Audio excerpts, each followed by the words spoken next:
La semaine passée, j'ai reçu une lettre de candidature dans ma boîte mail. Tout ça grâce à mon site et je voulais la parcourir avec vous.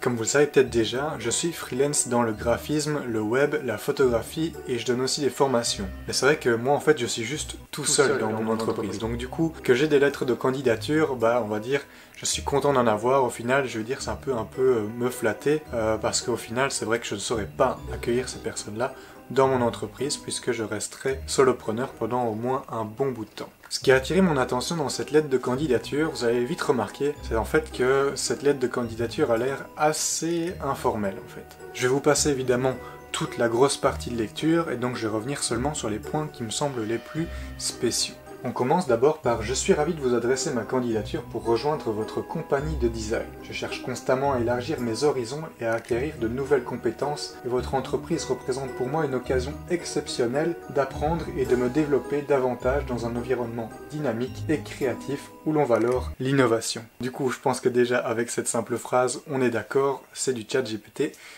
Tout cru, tout cru. Qu'est-ce qui me fait penser à ça? Simplement, déjà la tournure de phrase en « je ».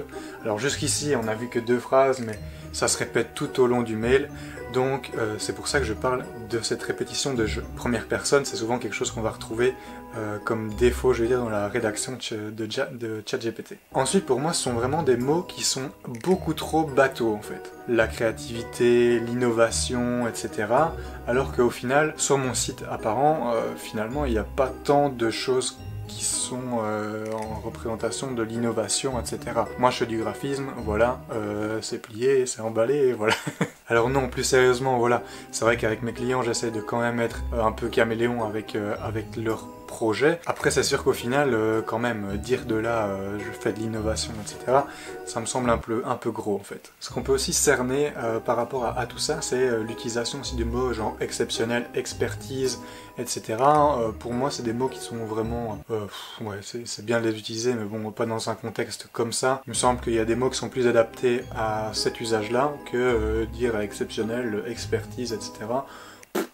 Voilà quoi. Quand on continue la lecture, vous allez voir tout de suite que ça va vraiment se préciser de plus en plus, c'est du ChatGPT à 100%. Je suis enthousiasmé par la perspective de contribuer à la réalisation de projets innovants et à la création d'expériences mémorables pour les clients de votre entreprise. Je suis prêt à apporter mes idées créatives, ma passion pour le design, les connaissances que j'ai acquises durant mes études et dans mon travail antérieur.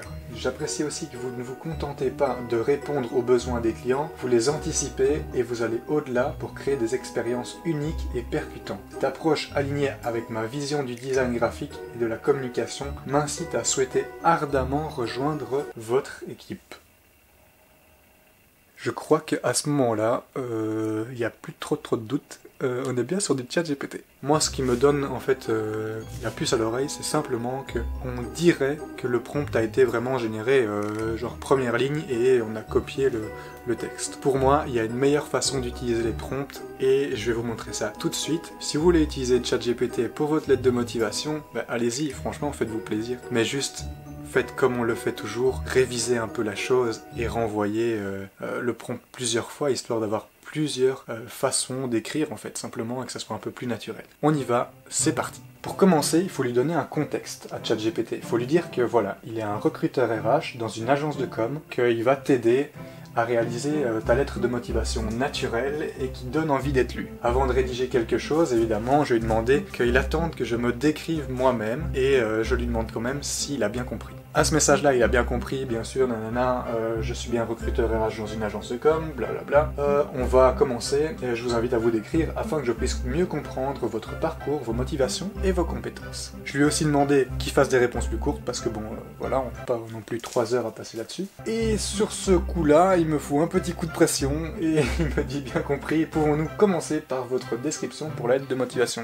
Coco, calme-toi, calme-toi. Alors je commence par dire que je suis un graphiste qui a pour compétence principale la mise en page et la création de visuels. J'aime particulièrement le style minimaliste et m'en sers souvent dans mes créations. J'ai effectué un bachelier de 3 ans à la ELA en art appliqué et publicité et j'aimerais rejoindre une équipe qui saura me faire évoluer et dans laquelle je peux m'épanouir. J'ai mon permis voiture et je suis flexible sur les horaires, je souhaiterais avoir un CDI. Pour moi, c'est les trucs les plus classiques qu'on peut demander sur une lettre de motivation.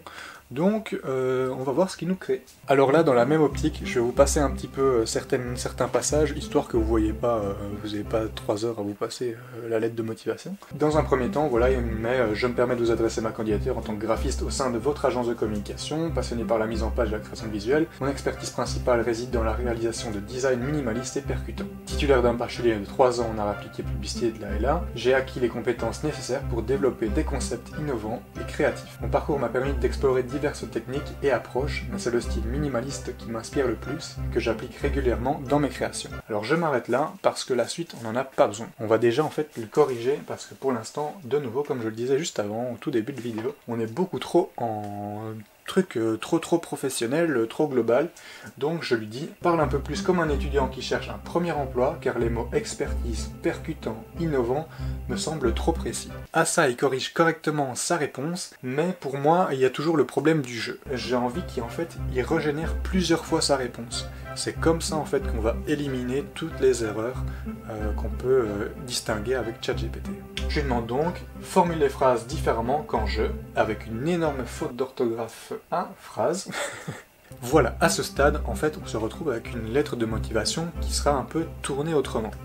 Alors maintenant, moi, ce que je fais, c'est que je prends les différents résultats et je vais prendre certaines parties de ma lettre de motivation. Moi, je vous invite à faire la même chose, parce que évidemment, avant, on n'avait pas de ChatGPT, on avait juste Internet et des choses comme ça. On prenait des sources, on les vérifiait et ensuite on faisait un résumé de tout. Je pense que là aussi, votre implication, elle est nécessaire dans les outils digitaux qu'on peut voir à l'heure actuelle. Pourquoi je dis ça? Parce que simplement, ici, on a 3 prompts avec à chaque fois des demandes qui ont été faites, mais entre les prompts, en fait, il ne tient pas toujours compte en fait de ce que je lui ai demandé. D'ailleurs, le dernier prompt qui est là, il n'y a plus de formulation en jeu, mais en fait on a encore les mots percutants, expertise, alors que je lui ai demandé de les retirer avant. C'est vraiment super important de le faire. Donc voilà comment moi j'aurais postulé si je devais utiliser ChatGPT. Évidemment, je vous conseille de le faire plus à votre patte, surtout dans les métiers de la communication et de la publicité. C'est vraiment votre touche créative qui va faire la différence. Voilà, j'espère que cette vidéo vous aura plu.